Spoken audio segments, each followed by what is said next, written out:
KUGAN, CASSIUS, IFL TV, MTK Global. We're in Los Angeles. It's about 7 o'clock in the morning. Yep.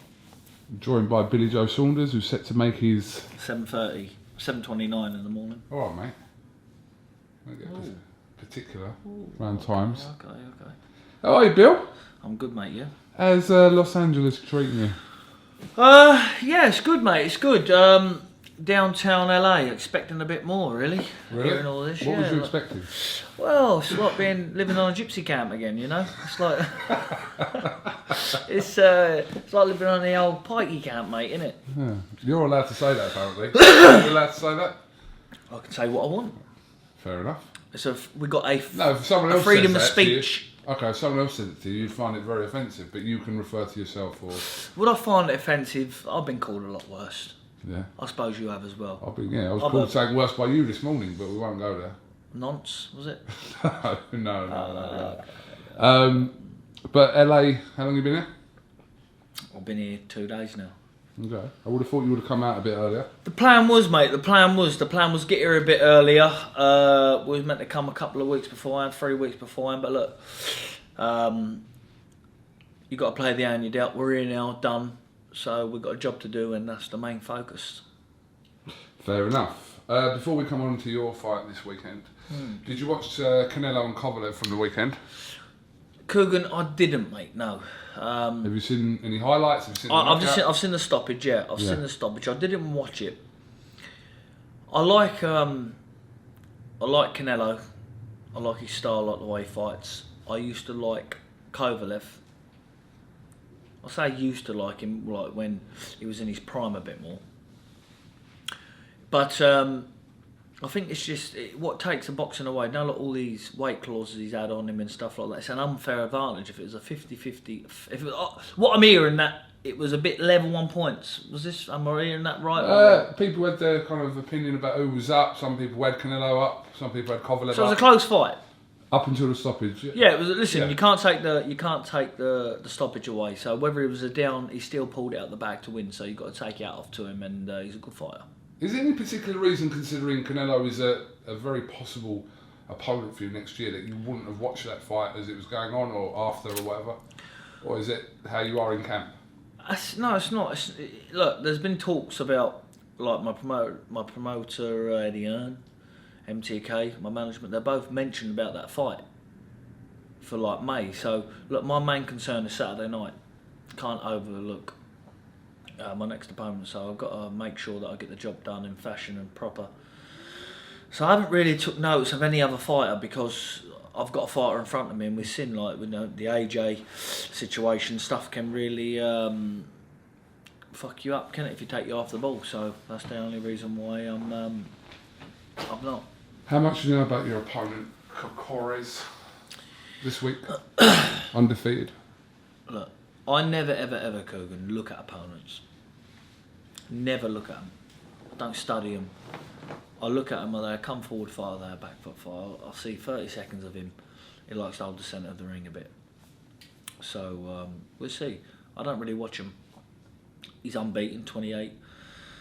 1 draw, 15 knockouts. So he's obviously capable. So I've just got to make sure to be on my game. We knew that this fight was kind of going to be, not a gimme fight, but it wasn't. Obviously next year is going to be a year where the fights that you really want will hopefully take place. So yeah, look, it's just about getting the ball rolling. You know, getting the ball rolling with my debut for Matchroom, for Sky, for Daz. DAZN. Daz. I always call it Daz. They won't mind. All right. DAZN. So it's about getting the ball rolling, then moving into them big fights with a good camp behind me, good camp, good preparation. So I'm looking forward to it. I want the big fights. Obviously, we have spoken about this before, but you're back with Dom now. So are you settled back with Dom now, because you are kind of... I'm a gypsy, I'm a gypsy. I'm a bit of a jumper between trainers. I'm a bit of a... See, KUGAN, I like to keep it fresh. I like to be like myself, keep myself fresh, mind active.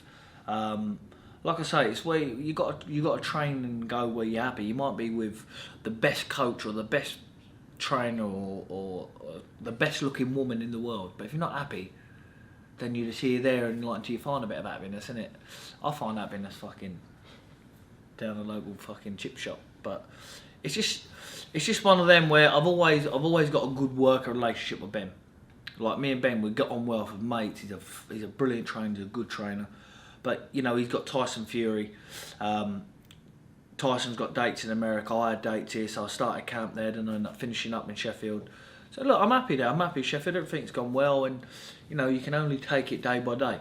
But part of the reason why you haven't settled with a trainer kind of over a few years is because of location as well. I mean, you've had to obviously situate yourself. No, the only trainer that I settled with is Jimmy Tibbs.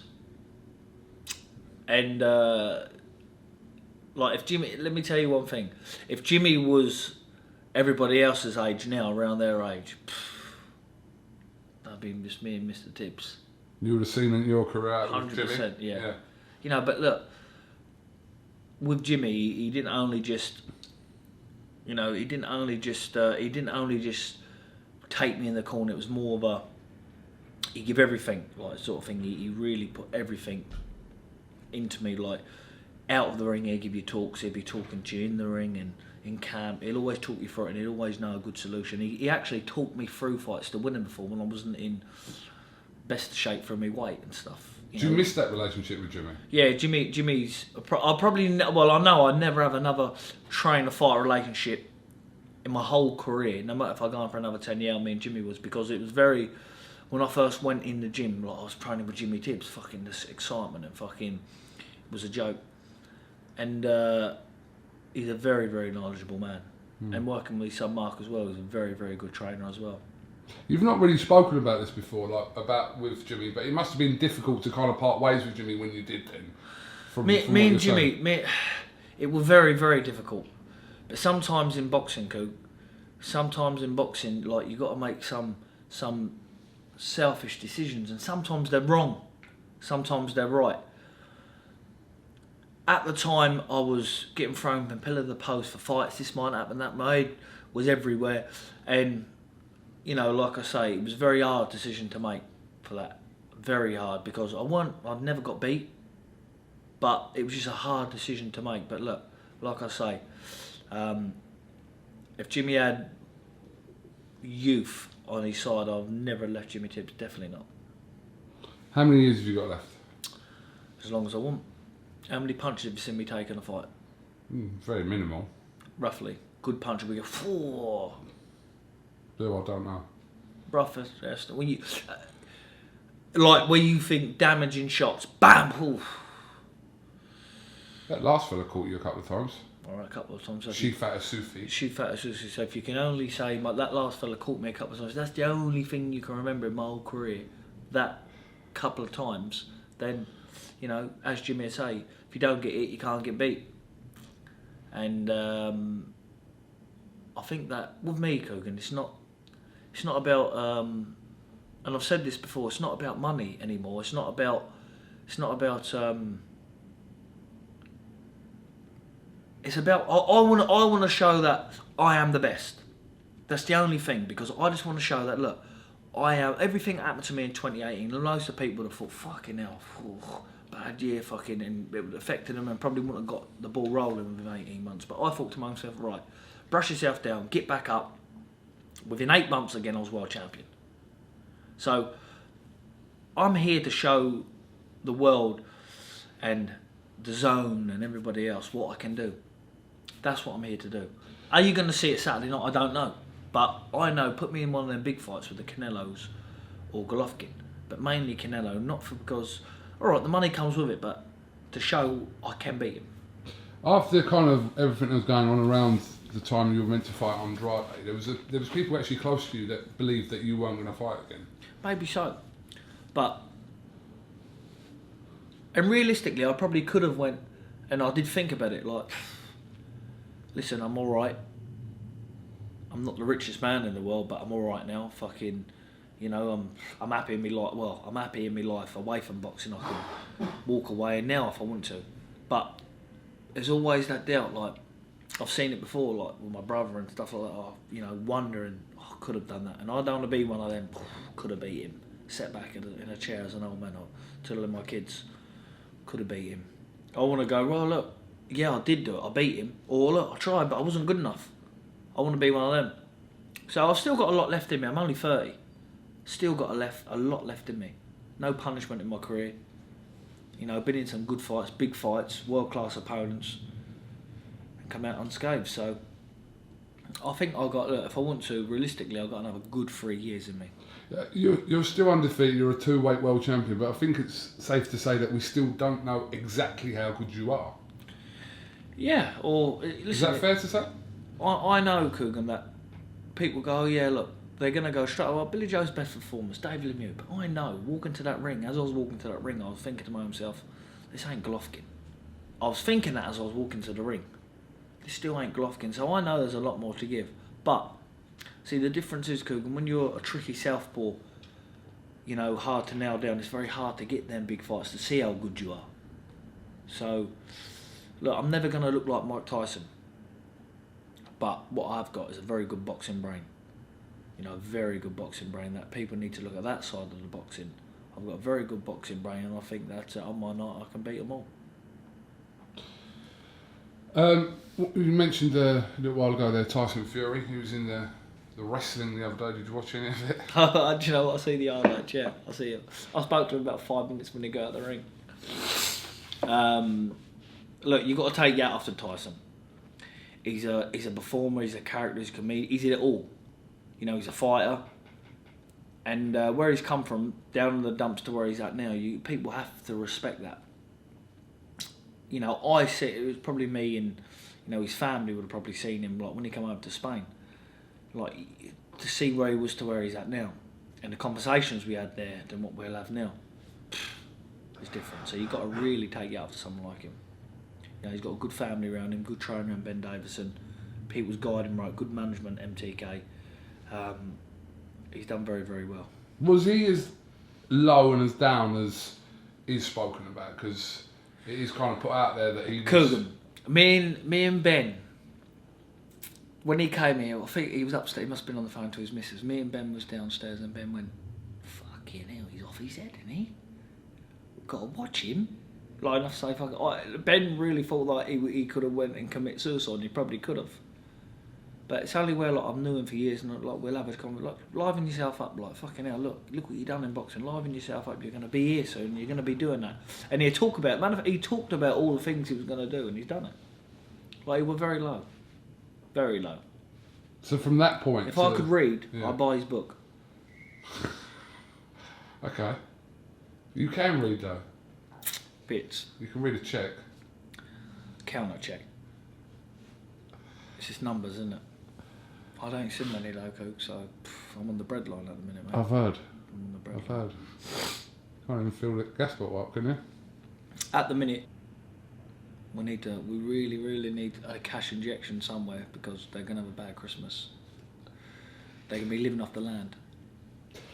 So, just kind of finishing on Tyson from last week, he obviously had his bout in Saudi Arabia. Mm-hmm. A bit stick over it as well. People say, oh, what's Tyson doing that for? But look, he's giving a bit of entertainment. He's only entertaining. Yeah. He's not fighting. If you had a fight penciled in 6 weeks, I'd go, Tyson, come on, look. You know, be a bit careful. But he's not, he's not doing anything. He's on his fucking... Listen, if a man can have a month off work and still go and earn 12 million quid, pat him on the back. He's had his time off and go and earn that money. Pat him on the back. Don't hate. Appreciate. That's what you got to do. Yeah, absolutely. So, you know, that's his time off. He's put himself in this position. He's been in the lows. He's experienced all of them, the rough side. So now he's just breezing through. Why are people going to give him stick? Why? Because he's had a bit of, you know, his little son probably loves that, and that's his idol, like all them wrestlers and that. And then his dad's gone there and smashed him up. He's probably done it for his son for a bit of a laugh and got paid. So it doesn't matter, does it? So why are you all worried for? Yeah. Do you know what I'm saying? That's true. I do want to ask you about some comments your old rival, Chris EUBANK, made yesterday. Did you see him? I didn't see him, no. Okay. So, the title of the video was Now, actually, let me get the exact title of the video so I'm not going to misquote. Saunders is dying to fight me so he can have a payday. Payday. Your thoughts? KUGAN, I've probably had, forget about my boxing, one property deal that he's never had in his life. That's, talk about paydays. Yeah, so let's not keep bringing money into it because he's driving up and down in a car and got a little place and he feels like the man now, he's the next Don King. Forget about the money, mate. Let's not. Who needs a payday off him? Matter of fact, probably what I'm getting Saturday night, he's probably he hasn't got. Probably in that World Super Series when he got busted by George Groves, slapped up. With him, I don't need him. Why do I need him? KUGAN, I'm laying back sitting pretty. Not pretty for talking financially. I'm sitting back thinking, I've done him. I don't need him. Why do I need him? If I really needed him, I'd have had him out here in America, and Eddie Hearn would have paid him more money than what he's going to get to fight Matt Korobov. And matter of fact, Matt Korobov would have beat him 2 years ago. Even now, he's going to have an hard night with Matt Korobov. But Matt Korobov is like a Kovalev situation. He don't live the life where, he likes a drink and stuff like that. And I think that'll catch up in the fight. But because he's not as fleet-footed as he is years ago, anybody with a boxing brain and a jab will beat him. So if Korobov can use a jab and move his feet, same as George Groves did, he'll beat him. George Groves boxed him with loads of injuries, and still beat him with a jab. So, like I say, I've not got no interest in that man. If they come back and offer me a load of money to fight him, I'll think about it. But as I've needed him for a payday, he's just talking nonsense. He's talking. I'm trying to look for a word. Shit. That's what he's looking. That's what he's talking. But look, it is what it is. Is it something that we will see in the future? Because there is general interest in that fight. There may be interest, but if he beat me that night, I would want to fight him, not for a payday, for free. See, the difference is what he fails to mention. I've got the text, and I'm sure now Frank Warren will talk the truth still. Frank Warren, I think he's got the paperwork somewhere. Frank Warren offered him a lot of money to fight me. Do you know how much he got for fighting me? 75 grand. That's how much he got for fighting me. I swear to God, he got 75 grand and got beat. That's what he got for fighting me, and he tells me I needed a payday. 75 bags, fucking hell. I'll pay you more than that to clean your stables out. You used to. Whoa! Whoa! Since you've done his own deal. I can't even get half of that. We'll talk about that off camera. Okay. Taxman might be watching. Okay, yeah, he might be. But you're basically, if you was offered a ridiculous amount of money and it seemed to make sense at whatever point in your career, you'd consider still. KUGAN, I am WBO super middleweight champion in the world. 2-weight world champion. There's fights out there for me, the likes of Callum Smith, where me and him will go and sell out, whether it's Arsenal football ground, Liverpool football ground. He'll go and earn 6-7 million. I go and earn 6-7 million. There's likes of fights out there for me and Andrade, Danny Jacobs, Golovkin, Canelo. Why would I need him? He's only mentioning my name to stay irrelevant now because he knows I'm with the Zone on the platform of the big fights, and he knows in my contract there's a lot of big fights and big money fights in my contract. So, put it this way. If he wants to go about financial side of things, let him put everything he's earned in the Super Series and what he's going to get next. And I'll put 2 fights there and see, who's got the biggest payday out there. He's just a bit deluded. But look, it is what it is. You don't blame him for mentioning my name because he's always got to stay in touch with me. He has to stay in touch because of the reason I've beat him. Same as me, I would have done the same. So don't blame him for that. Do you know what I mean? Because it was at the time, a few years ago now, it was a risk for both of you, wasn't it? Because at that point in your career, but the risk paid off for you. Look, it was a risk for both of us, but people need to understand is that fight, I had 6 weeks training for it. And I don't need to make any excuses because I've won. I'm not sitting here being beat. Oh, I had 6 weeks training and I got beat. I had 6 weeks from start to finish to 6 weeks. I had to lose 2.5 stone. I lost it. I got in the ring.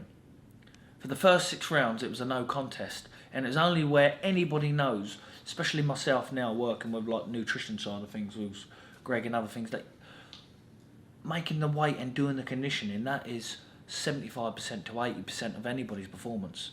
I know that now. But anyway, let's stop talking about that saddle bum. Let's talk about something else. You know, I wish him good luck with his fight and his career, but carry on doing what he's doing. Fair enough. Callum Smith and John Ryder, good fight. You've always said that John Ryder's given you one of your toughest nights in your career. Yeah. How will he fare against Callum Smith? November 23rd this month. Look, Callum Smith's the favourite. John Ryder is... see, the thing is, when me and John Ryder boxed, anybody will tell you, when you two unbeaten fellas fight each other, it's difficult to beat losing one of them. It's difficult to make one, you know, take that loss, because you're both fighting for that win. You both don't want that first loss. John Ryder's been beat a couple of times now, so you know he knows what it's like to lose. So, but he's also, his last few fights, you got to take that off and go, fucking hell, like he's pulled it out the bag. Look, Callum Smith's the favourite for me, but I don't know how Callum Smith fares with southpaws. I've not seen him fight a southpaw. Can you think of a southpaw fight I might have missed there? No, I can't. I think I'm right. So I don't know. He may perform well, but look, Callum Smith's the bigger man. You know, he's a good man. John Ryder is not as fleet-footed that I like to see him in that sort of fight. He's very stand there, and I don't think you can stand there and use that bully tactic with someone like him. You need that bully tactic at stages in a fight with someone like Callum Smith, but you can't use that how he has his last few fights. I think he may have, look, again, you've got to take you after Sims because he's a good trainer. I thought Cheeseman was going to go in there and just have a war, but Sims said, you know, we're not going to do that. We're going to bounce around. You're going to make him miss, make him pay. When he boxed Fitzgerald, and he done very, very well. So maybe he's come up with the same game plan for him. But it's a very, very good fight. Very, very much I'm interested in the winner. Good luck to both men. I like both of them. They're both sound fellas, and you know, I hope they're making big money. I'm sure they are. So whoever wins that fight, whether it be Ryder or Smith, is a potential. Look, let's just look at this point of view. People saying Callum Smith will be favourite against me. Callum Smith's the bigger man. Callum Smith done this, done that. He's a good man. I'm not taking anything away from him. I believe I can beat him. He might believe he can beat me. But if none of these big fights ain't going to happen from Callum Smith, if the Golovkin, the Canelos ain't going to happen for him. I know he's been, is he mandatory for Benavides. I think he's got a voluntary then a mandatory, so you know that could be a year down the line. So it makes sense for me and Callum Smith, our teams, you know, to sit down and go, let's make this fight. You're going to walk away with a load of money. You're going to walk away with a load of money, but more importantly, it's going to be a unification fight. Big sellout night. You know, you're going to. I think Joe Gallagher's not stupid when he comes into knowing who his fighters a bit risky against and who it's not. He might think, well, look, Billy Joe might be a bit riskier than him, so we'll pick off a few here, then go back there. Maybe so. You know, and you got to respect that people's looking out for his best interest financially and, you know, for his own benefits. But I'm willing to fight Callum Smith, John Ryder, whoever wins that fight after my next fight. I wanna hit the ground running 2020 with a big fight. And when I say a big fight, I'm not really interested in just your payday fights, EUBANK and whoever else they want to bring over. I want the big fights, unification. So I'm more interested in people who's got belts. That's all I'm interested in. You've turned manager now as well. Yeah. You're all like happy The when I new said manager, that. yeah. Dante Dixon. Yeah. Tell me about him, and also, first of all, talk to me about your decision to actually step into that side of it? Are you thinking about your Kugan, career do you know, after I'll tell you you it get out is, the ring? it's not thinking about a career after, because I already got that paved out in a way. But what I like is, I like really to help a few people, like, in a way, and I think that this side of things, like the management and the boxing side, I think that it's nice to give a bit back, especially when you've got a good talent. And I've seen him spar Kid Galahad. He's worked with Lee Wood, Jordan Gill, and many other top fighters. And he's never once looked out of place, and he's only a kid. What I liked about him when I first seen him, before, I always thought about getting in this side of things because I've got a good relationship with MTK. You know, I've been around the game a long time. I know the ins and outs. And I always thought about getting in this side of things. And I just thought, right, well, I'm only going to take one on. Unless I see a real good talent again. I think, right, well, I can work with him. And I look at him and I see something in him that I had myself. So I'm thinking that with the right guidance of myself, working alongside, obviously, MTK with it, I think that he can do something. He can do something. If he gives his heart and soul into it and wants it, he can do something, definitely. He's a good fighter, good up-and-coming talent. Obviously, he's going to look up to you, and you've got to probably be a little bit of a role model to him, which is a massive concern.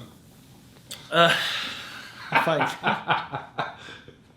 Yeah, it is, yeah, but... You've got to practice what you preach. You have, but, look, if I can help him get somewhere... If I can be 10% of helping him get somewhere, you know, to the top and be a multi-millionaire and be a unified champion, I'm happy to be that. I'm not one of these, I'm in the limelight, I've got him. I'm happy because I know what it is to help someone there. So if we can do that, I'll be happy for him. You know, he's come from nothing. You know, he's got things hard, but hopefully that can change. So, and he's a good fighter and he can talk with his fists. So that's what I like about him. And I think that people really want to take note of his name, because when I first seen him, I fucking thought, oof, he's fucking good. Very good. And for me to get in that side of things now, while I'm still in boxing, I think that What talks weight for is itself. He is a featherweight. He's feather. And when's he next going to be out? He is out on the... I spoke to Frank Smith the other day, and he's out on the Next Gen show, just waiting for... Well, next month. date, yeah, next month. He will be out next month. Okay, it's interesting. How are you getting on with Eddie? Listen, it's a worker relationship, innit? I'm not one of these who hound him. Oh, do you want to go for a drink, or do you want to go for fucking a prostitute or hookers? Do you know what I mean? I'm one of these that just keep it. It is how it is, you know. Pay me, give me fights. Let's all go home. And I think that's how it is in boxing, Kugan. In boxing, you're only as good as your last performance. You're only as good as your record. You know, I've seen that with a load of promoters all over the world. He's a nice fella, Eddie. You know, he's put me in he's helped me sort out, obviously MTK sort out a good deal for myself, so I'm happy, yeah. He's a cool kind of guy. Yeah. How'd you get on with Eddie? Alright. Who's your favourite, Eddie or Frank? KSI-LOGAN is my favourite. Neither of them. Okay. Cal is my number one. Okay. I know what you're trying to do, Bill. What? Ain't gonna work, mate. You can ask me the same. If you want, I'm not bothered. No, I don't need to ask you that. Frank Maloney. Fair enough. Sorry, Kelly Maloney. Okay.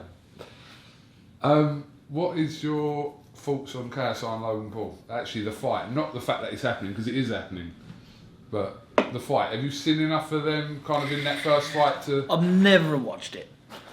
I think that fight there is just left to the YouTube fans. I think they're going to get a lot... Are they going to get... See, we was having this conversation earlier on. I think I'm going to be on about 2 o'clock UK time. So, I think you got... Is it a full pay-per-view? You've got to pay for the full show. As far as I was told, that is the case. What do you think about that? Because we weren't sure. Not as far as you were told, because I heard you WhatsApp Eddie Hearn this morning, sitting around the table. So, You know the situation. As far as I was told. All right. Who told you that? As far as I was told. Okay. As far as who told you that?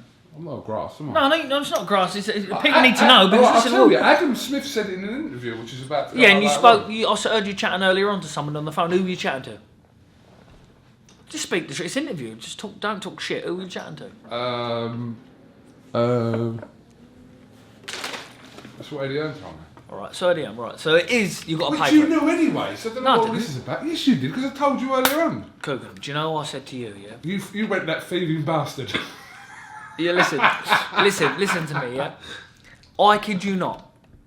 Any information I want to find out about myself for a fight, I told you this morning. Did I? You go on the internet. I look on Twitter. Because Twitter seems to be right. When I look on fucking... People text me, are you doing this? Are you on this card? Are you on this? Are you fighting this? And I'm thinking, I'll have a look on Twitter. And every time I look on Twitter, it's right. So every time now I want to find out information about myself, I look on Twitter. You know what I mean? That's fair enough. But look, getting back to it, it is pay-per-view. The reason why it's pay-per-view, because these ain't boxing... These ain't boxing purists. They're bringing a different audience in. So it's pay-per-view for a reason. I don't know the audience they're bringing in. Hopefully, I can attract some boxing fans and, some other fans from that YouTube audience. I'm just looking forward to my fight, getting out of the way, and moving on to bigger and better things. Fair play to them. I take them out after them, but I haven't seen much of them to comment on it. All right, Billy Joe Saunders, thank you very much for your time. Do you want to shout anyone out? Sorry, Billy Ray asked again in phone this morning, said... could you shout him out? Big shout out to Billy Ray. He said, could you do me a favour? He always does that for shout outs, doesn't he? But he says, Billy Ray, could you get me something signed for Billy Joe? Would you Listen, sign him something? I will. I'll give him this T-shirt here. Bill. We got Billy Ray, you got that, mate. Listen, so he's got that. And do you know what it does me? He's going to his MCing career. So he's asked me to shout out his MCing career. Billy Ray, the new Gypsy MC. Watch him. He's on Instagram and that, but he's low key. This is a big. Just called MC Ray on there, isn't he? MC Ray, yeah, that's his MC name. Just a big shout out to obviously IFL TV. We film stuff. No, look, big shout out to me old sponsors I got here. Let's have a look there. Marbauer.co.uk. Joe Ricotto's the man. We've got this sponsor. We got Bet Neo. We got them all. Who made that T-shirt? Box Fit. Shout out to them. Box Fit is the men, and most importantly, all at the same time. You're gonna go first. Go on, then. First letter. M T K. Global. That's good. That. Do the reveal. I know people know it's you, but can you just do the Mystery man, reveal yourself.